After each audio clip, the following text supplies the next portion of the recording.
Today we're going to take a look at the Logitech G Cloud in 2024 to see if it's worth it. Let's get to it.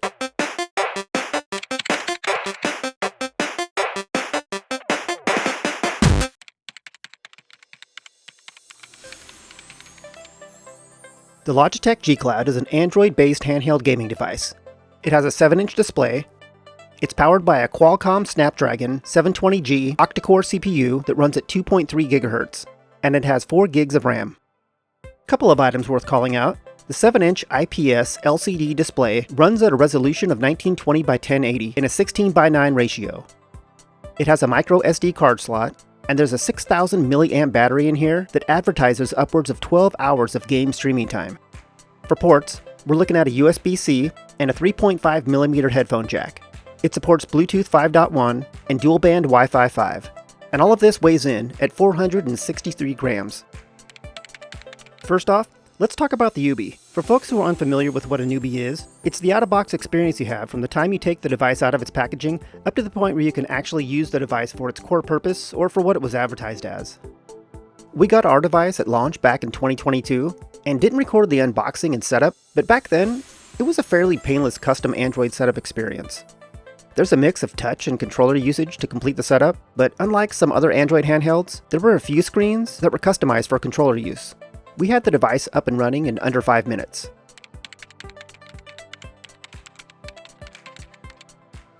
Before we get to the rest of the video, I want to mention our Patreon. As a subscriber, you'll be listed as a producer of our content. You'll also get access to our custom game cover art that we've put together over the years. You'll likely see it in action in some of our videos.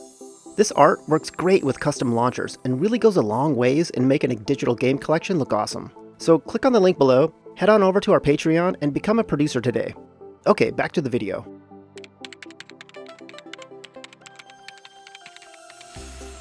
The first thing we noticed when we picked up the device was the weight. We expected it to feel heavier, but it's only about 100 grams more than an Xbox Elite controller. The build quality feels pretty good, and while there's nothing that rattles when you shake it, it doesn't quite feel like a premium device overall. The button layout is pretty standard, but it does have a few unique choices. On the front, we have a D-pad, A, B, X, Y buttons, start and select buttons, 2 thumbsticks, a Logitech button, and a home button. The volume is up top on the left, and the power toggle is just to the right of that. And on the far right, we have a micro SD card slot. Also up top, we have 2 shoulder buttons and 2 triggers. On the bottom, we have a USB-C port and a 3.5mm headphone jack that split the center. The D-pad feels okay. Maybe just a tad squishy, but definitely not bad. The A, B, X, Y buttons are slightly smaller than the buttons you'd find on an Xbox controller, and they're grouped together a bit tighter too.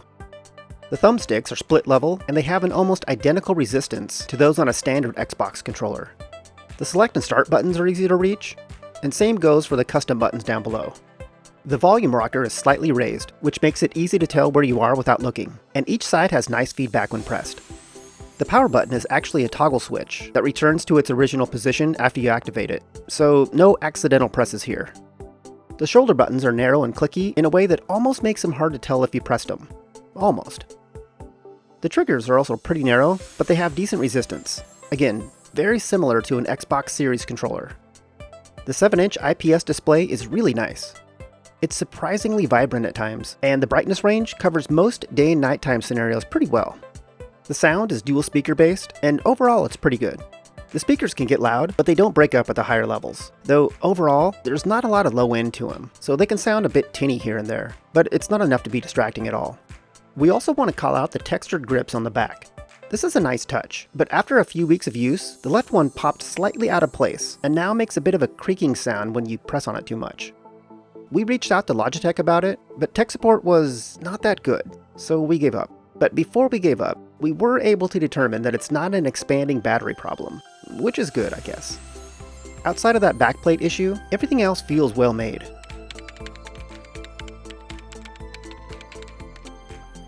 Logitech made a custom controller-driven UI for the G Cloud, and overall, it's very functional. It has 3 rows. The top row has 5 small icons that are, for the most part, system apps and actions. The middle row has a series of large icons that show your most recently run apps. Below that is a quick start row, which is a series of small icons for apps, and this is a list that you can customize. Let's take a look at the top row. On the far left, you can log in and out of your Logitech account. Next is Messages. This groups the system and app notifications into one area, along with any announcements from Logitech. The section in the center is for viewing images on the system. It's worth noting that this section is mostly touch-driven, though you can still use the B button to go back. The next section is for settings, which we'll come back to. And the final section is the sleep button. The middle row shows your most recently used apps, sandwiched between Google's Play Store on the far left and an All Apps section on the far right. They've added the ability to close apps from this section, check for an app update, or add it to the Quick Start row along the bottom. Selecting Play Store takes you to Google's Play Store, and you can use the controller here, but touch is going to be a better experience overall. Selecting All Apps takes you to a standard Android app section that shows everything installed on the device. Okay, let's go back to that settings section. Logitech has done a great job of grouping the most important settings into this UI and then making them controller friendly. While most items here are things that Android users will be familiar with, there are a few worth looking into a bit more. First, there's themes and wallpapers. Themes lets you switch between what are essentially dark and light themes. Wallpapers lets you pick a wallpaper from either system options or something that you've downloaded. The controller section lets you tweak controller settings by remapping buttons and shortcuts, and change sensitivity and dead zone settings, though the Logitech and home buttons aren't available for remapping. The home screen section gives you a bit more control over the main screen and notifications. We appreciate this level of control here. The lab section lights up experimental features. Our favorite here is the key mapping beta. This lets you map physical buttons to touchscreen operations in games. Much like other systems that have this option, your mileage is going to vary from game to game, but it's an awesome addition to the device for folks who like to tinker. System updates is pretty straightforward, but another excellent addition to have here so easily accessible. The last section that we want to call out is device information. While this looks straightforward, there's an option here called Switch to Tablet Mode. This disables the Logitech UI and switches the system over to a normal Android UI. To put it in Android user terms, this lets you switch launchers. It's a cool option, and incredibly handy when you want to tinker with things like emulation. Since this is a fairly standard Android setup, you can install pretty much anything from the Play Store, including emulators and streaming apps like YouTube and Disney+. You can even install other launchers if you have a favorite that you prefer over the Logitech UI. But overall, the Logitech front end is going to be fine for most users. It lets you install the apps you want from the Play Store and makes it easy to access them. Logitech has updated the UI several times since launch, and for the most part, have only made things better, which isn't always common in the handheld space.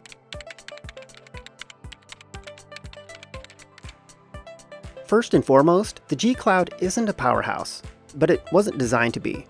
It's marketed as a streaming device, but you can play some other games here, including emulation. So we're going to look at gaming in 3 buckets: streaming, native Android, and emulation. We're going to look at native Android gaming first, but we're going to focus on controller-based games. We installed a handful of games that we regularly play, and for the most part, they ran fine here. But there are a few scenarios that we should call out. Some newer games, like Diablo Immortal, struggled here and there, but Diablo allows you to download resources to the client, which helps put the game in the playable category.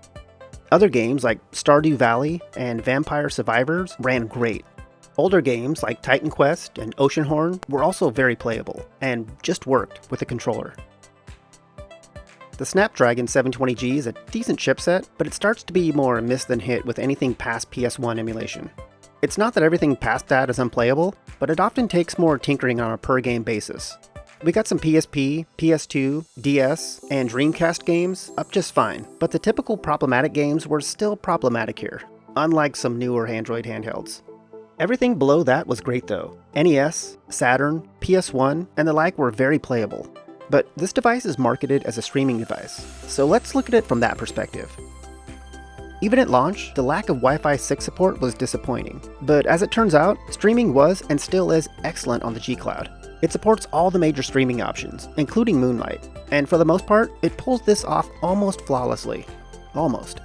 The one hiccup with streaming was with the official PlayStation app. The app doesn't fully recognize the G Cloud controller once you're connected to a PS5 console. But there is a workaround, and that's by way of the third-party PS Play app, not to be confused with Sony's official PS Remote Play app. The app will set you back $6.50, but overall, it's a better experience on Android handhelds across the board compared to Sony's official offerings. Outside of that, streaming was a really good experience. In particular, in-home streaming was great. We put in several hours on PlayStation, Xbox, and Steam Link, and it was as good as advertised. The big wins here for us was the 7-inch screen and the ergonomics of the device. 7-inch screens are about our limit when it comes to gaming these days. If a game is built for handheld or console mode, then the UI is generally fine. But if not, then things like text and in-game notifications can start to get difficult to read. Overall, gaming was mostly good, with a few performance issues here and there in Android native and emulation, but otherwise gaming was very acceptable.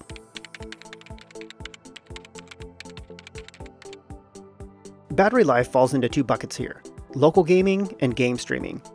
For local gaming, we saw anywhere from 3 to 6 hours of battery life, but that was heavily dependent on the game type. Lower-end 2D games and emulation will get you closer to that 6-hour mark, where higher-end games like Diablo Immortal can easily cut that in half. For streaming though, we saw much closer to that advertised 12-hour mark, easily hitting 10 while streaming Conan Exiles from a local Series X. Standby is also solid. We saw about a 2 to 4% loss per day, which is about what we'd expect from an Android device like this.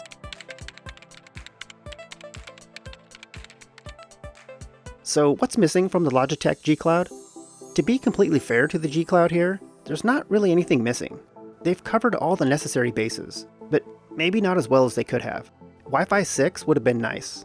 Even back when this originally launched, it would have been a forward-thinking addition to help keep the streaming features competitive for years to come.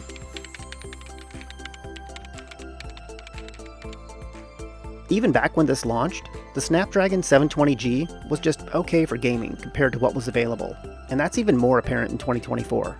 It's also limited by only having 4 gigs of RAM, and this is another scenario where this was mostly the case even when it launched. But that would have affected the third limitation that we're listing here, and that's the price. At launch it was $349, and it's currently $299, and compared to the competition, well, let's move on to our final thoughts.